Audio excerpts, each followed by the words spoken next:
Hello students, welcome to 16th lecture of chemical bonding and molecular structure.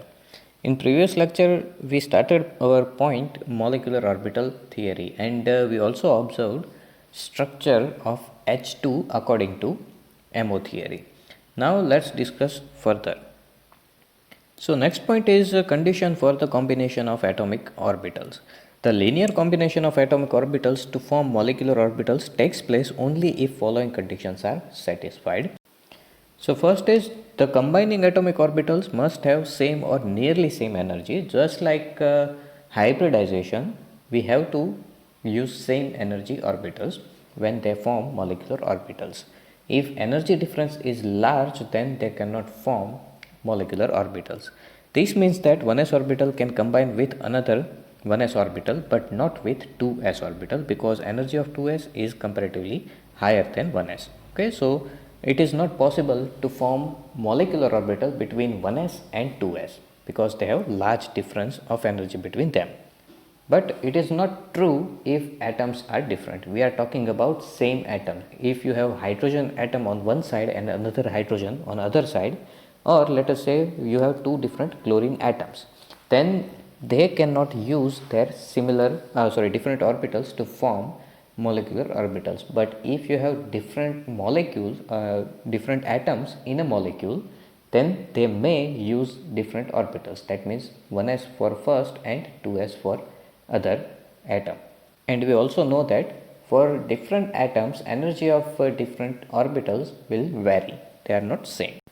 Second is the combining atomic orbitals must have the same symmetry about the molecular axis. By convention, z-axis is taken as molecular axis. That means it means two different atoms will have z-axis as a common, while x and y will be different or separate for both of them. It is important to note that the atomic orbitals having same or nearly same energy will not combine if they do not have same symmetry. For example, 2pz orbital of the one atom can combine with 2pz orbital of the other atom but not with 2px or 2py. So symmetry, that means they should be on same axis. Then they can combine with each other, otherwise they are not able to combine. Third point, combining atomic orbitals must overlap to maximum extent.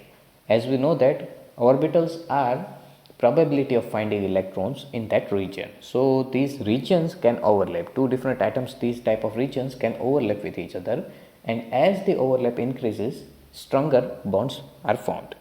Greater the extent of overlap, greater will be the electron density between the nuclei of molecular orbitals. So now let's discuss the types of molecular orbitals. So molecular orbitals of diatomic molecules are designated as sigma, pi and delta.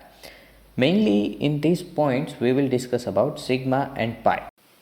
So in this nomenclature, the sigma molecular orbitals are symmetrical around the bond axis while pi molecular orbitals are not symmetrical. That means sigma orbitals will form on molecular axis, that means on z axis, and the pi, that means x and y, they will be parallel with each other.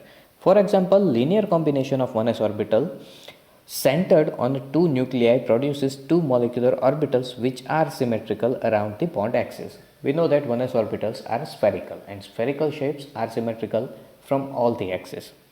Such molecular orbitals are of sigma type are designated as sigma 1s and sigma star 1s. As we know, two different orbitals will be produced from two different atomic orbitals, bonding and anti-bonding. So sigma represents bonding, sigma star represents anti-bonding. So internuclear axis is taken to be in z direction. It can seem that linear combination of 2pz orbitals of two atoms also produce two sigma molecular orbitals designated as sigma 2pz and sigma star 2pz. We are talking about orbitals present on same axis or molecular axis. Molecular orbitals obtained from 2px and 2py orbitals are not symmetrical around the bond axis because of the presence of positive lobes above and negative lobes below the molecular plane. Such molecular orbitals are labeled as pi and pi star. Again, pi will be bonding and pi star will be anti-bonding, and all of them are illustrated in figures. We will discuss them later. A pi bonding MO has larger electron density above and below the internuclear axis. Now, internuclear axis, that means common axis of both of them.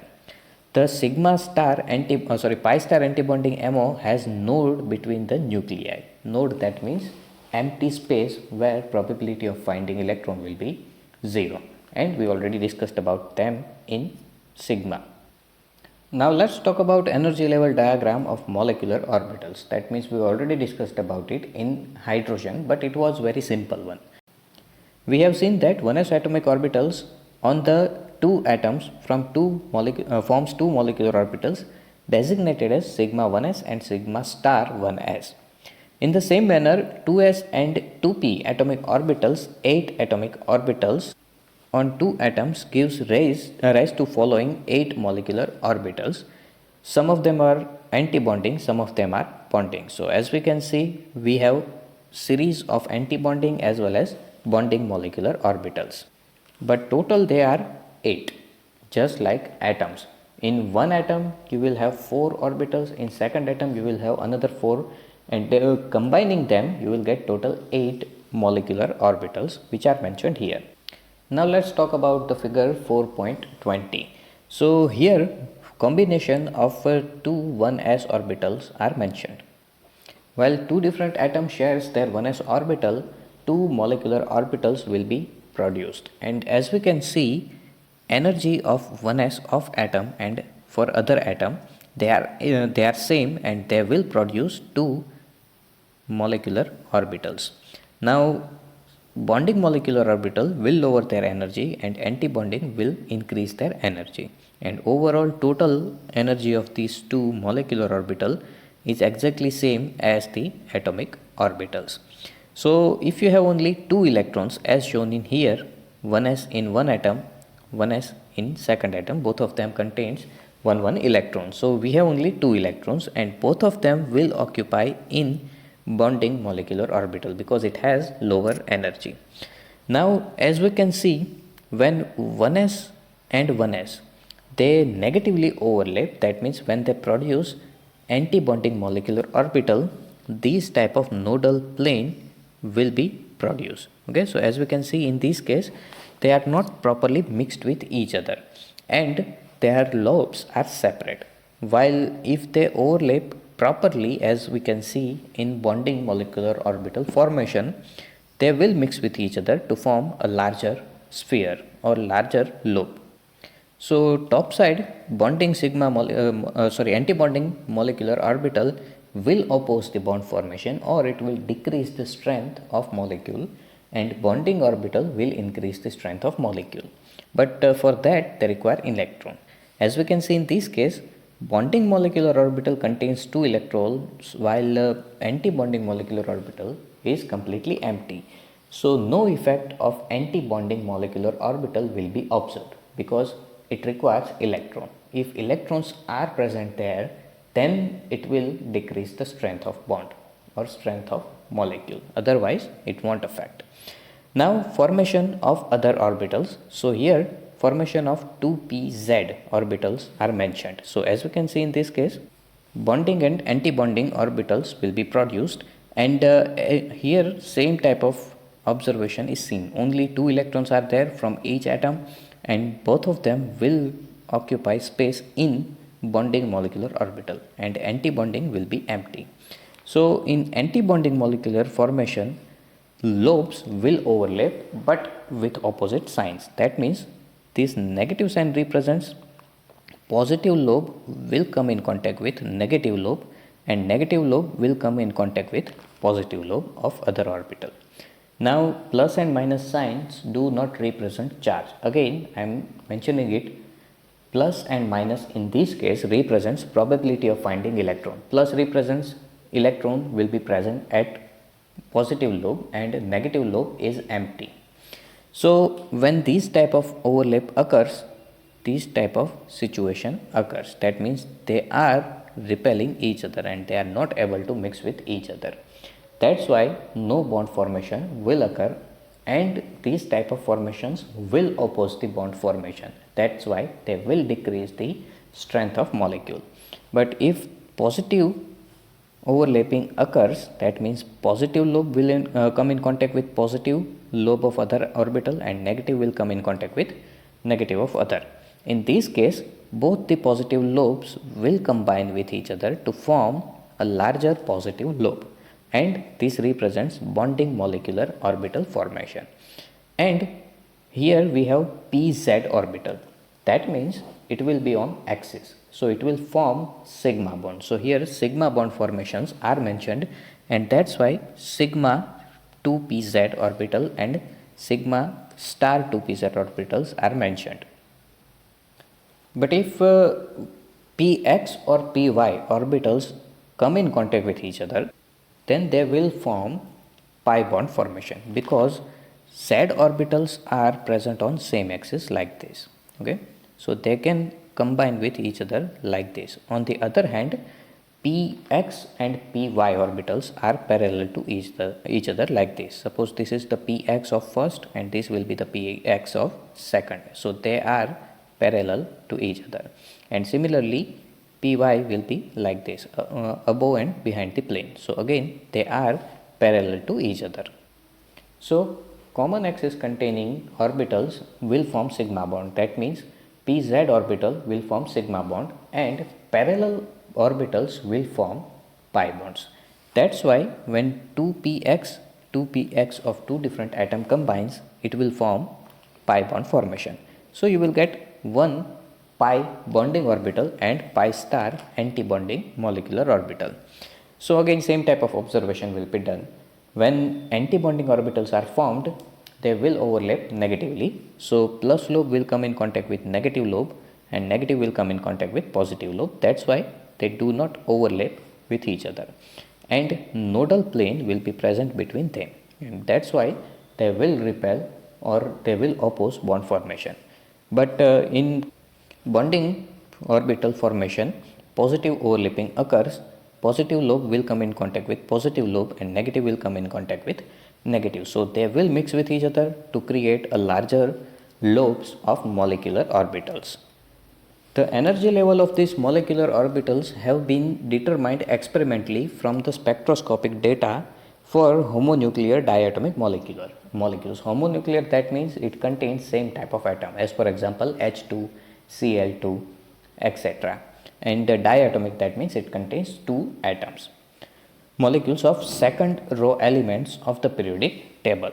The increasing order of energies of various molecular orbital for O2 and F2 for two molecules only is given below. So 1s and sigma star 1s, they are first, and all of the sigma or bonding orbitals will have lower energy than anti-bonding orbitals. Okay, so same trend will be observed throughout. So now let us discuss what is the difference between O2, F2 and remaining second series. So normal trend will be observed. 1s orbitals will have lowest energy, then you will have 2s, and then we have 2pz, and 2pz will have lower energy than 2px and 2py. 2px and 2py, they are same, they are parallel to each other, that's why they have same energy. Then we have anti-bonding px and py, and then highest energy will be observed from sigma star 2pz.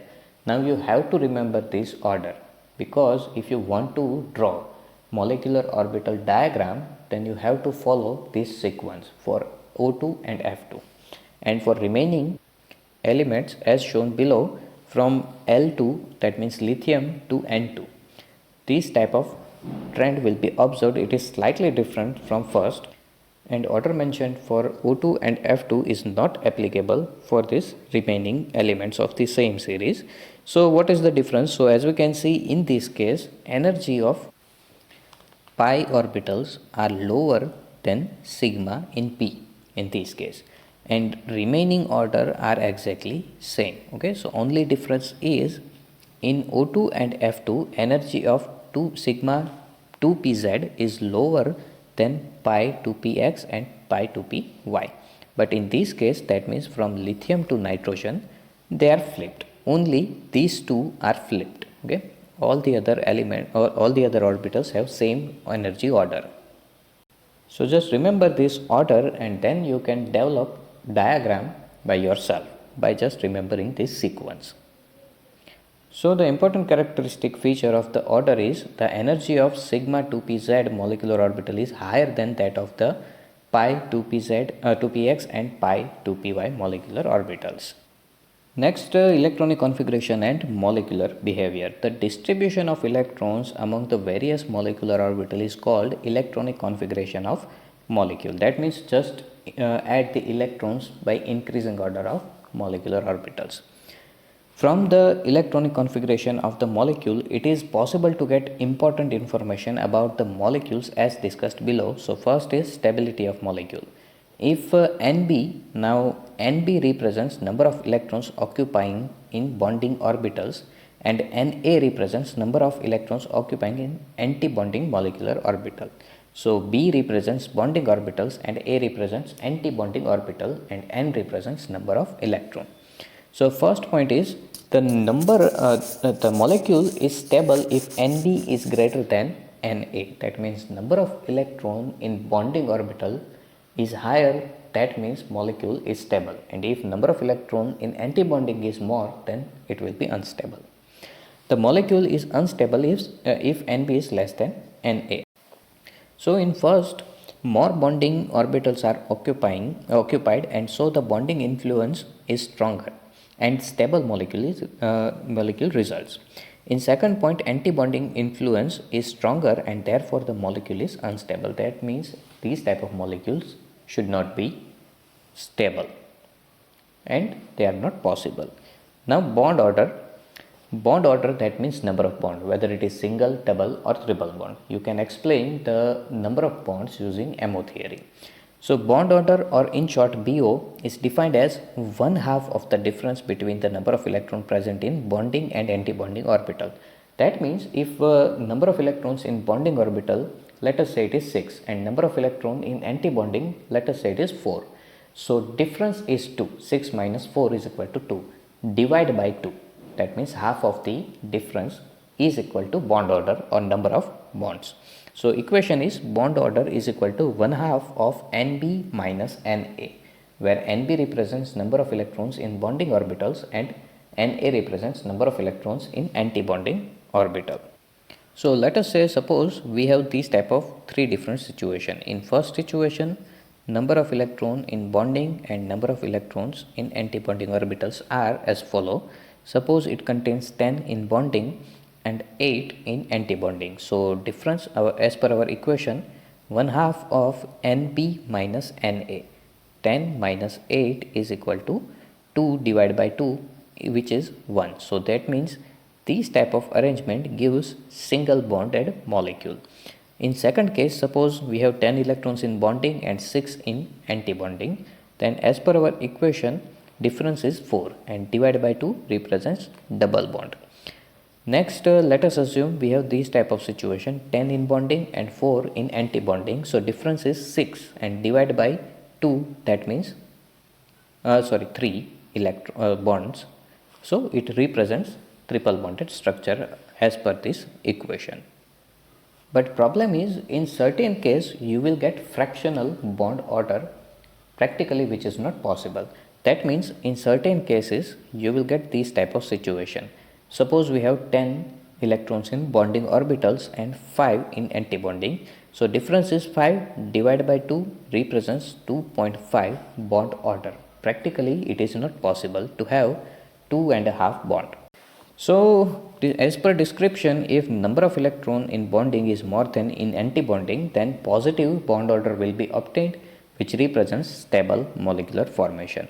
But if opposite is true, that means number of electrons in bonding orbital are less than anti-bonding, that means it represents negative type of bond order, or if they are same, that means number of electron in bonding and anti-bonding they are same, then you will get zero order. It represents molecule will be unstable.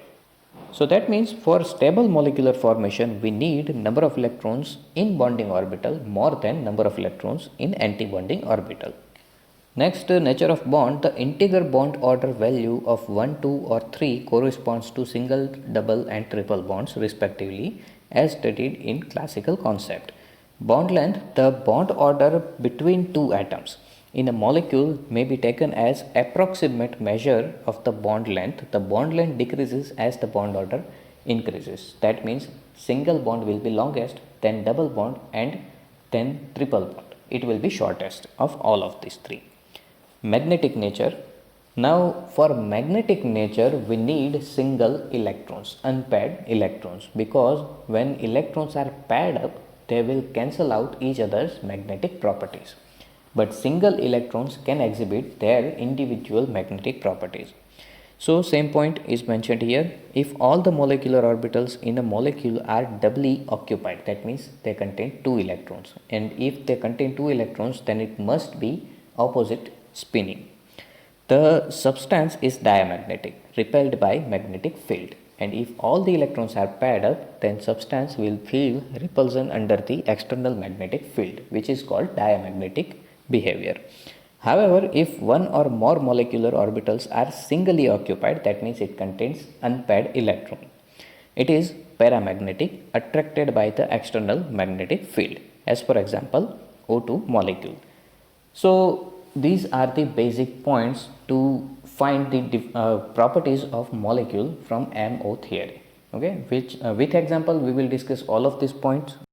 So if you have any confusion regarding to this point, then ask me before we start the next lecture. Thank you.